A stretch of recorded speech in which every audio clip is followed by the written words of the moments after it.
ଜୟ ଜୟ ଜଗନ୍ନାଥ ଜଗନ୍ନାଥ ସାଙ୍ଗମାନେ, ସାଙ୍ଗମାନେ, ମୁଁ ମୁଁ ଓଡ଼ିଆ ଓଡ଼ିଆ ଝିଅ ଝିଅ ମଧୁ ମଧୁ ଆପଣମାନଙ୍କୁ ଆପଣମାନଙ୍କୁ ସ୍ୱାଗତ କରୁଛି କରୁଛି ମୋର ମୋର ଆଉ ଏକ ମିନି ବ୍ଲଗ୍ରେ। ଆଜି ହେଉଛି କାର୍ତ୍ତିକ ପୂର୍ଣ୍ଣିମା, କାର୍ତ୍ତିକ ମାସ ଶେଷ ଦିନ।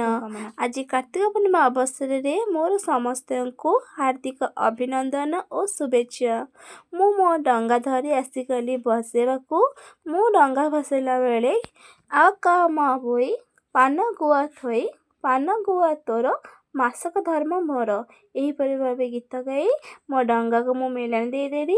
ଆଉ ଆପଣମାନେ ଜାଣିଛନ୍ତି ଆଜ୍ଞା ମ ବୋଇର ଅର୍ଥ କ'ଣ?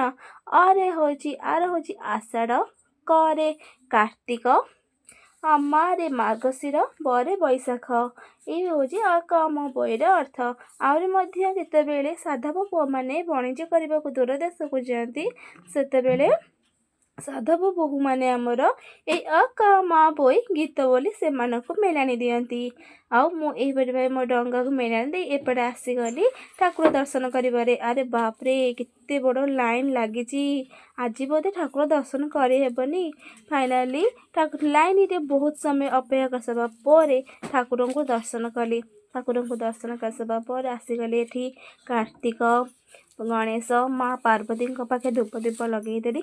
ଆହୁରି ମଧ୍ୟ ଏପଟେ ଅଛି ରାଧାକୃଷ୍ଣ, ଜଗନ୍ନାଥଙ୍କ ମନ୍ଦିରରେ ଧୂପ ଦୀପ ଲଗାଇଦେଲି।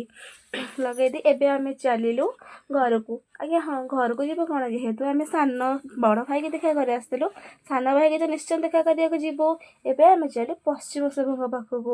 ସେଠି ମଧ୍ୟ ସେମିତି ଭୋଗରାଗ କିଣି ଠାକୁରଙ୍କ ପାଖକୁ ଆସିଗଲୁ ଦର୍ଶନ କରିବାକୁ। ଏଠି ବି ମଧ୍ୟ ସେତେବେଳେ ଲାଇନ୍ ଲାଗିଛି। ଆରେ ବାପରେ, ଆଜି ତ ଲୋକମାନଙ୍କର ଭକ୍ତି ପୁରା ଉଜ୍ଜଳିବ, କାହିଁକିନା ଆଜି କାର୍ତ୍ତିକ ମାସ ଶେଷ ନା, ସେଥିଲାଗି ତ ଆମେ ମଧ୍ୟ ଏଠିକି ଆସି ଯେଉଁ ଠାକୁରଙ୍କ ପାଖେ ଧୂପ ଦୀପ ଲଗେଇଦେଲୁ, ପୂଜାପୂଜି କରିଦେଲୁ।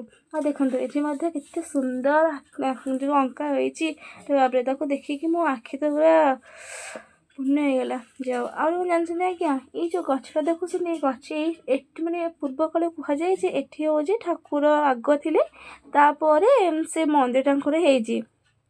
ତାପରେ ଆମେ ପଶ୍ଚିମ ଶିବଙ୍କ ପାଖେ ପୂଜା ଅର୍ଚ୍ଚନା କରି ଆସିଗଲୁ ରାମ ମନ୍ଦିର। ତାପରେ ରାମ ମନ୍ଦିର ଆସି ସାରିବା ପରେ ଆସିଗଲୁ ମା ସନ୍ତୋଷୀ ମାଙ୍କ ମନ୍ଦିର। ସେଠି ମଧ୍ୟ ଧୂପ ଦୀପ ଲଗାଇ ନିଜର ମନସ୍କାମନା ଯାହା ପୂରଣ କରିବା ପାଇଁ ସେଠି ମଧ୍ୟ ମାଆଙ୍କ ପାଖରେ କିଛି ଅର୍ଚ୍ଚନା କରିଦେଲୁ। ମା ଆମକୁ ଯେମିତି ଭଲରେ ରଖେ। ତାପରେ ଆମେ ଆମର ଆସିଲୁ ଘରକୁ। ରହିଲି।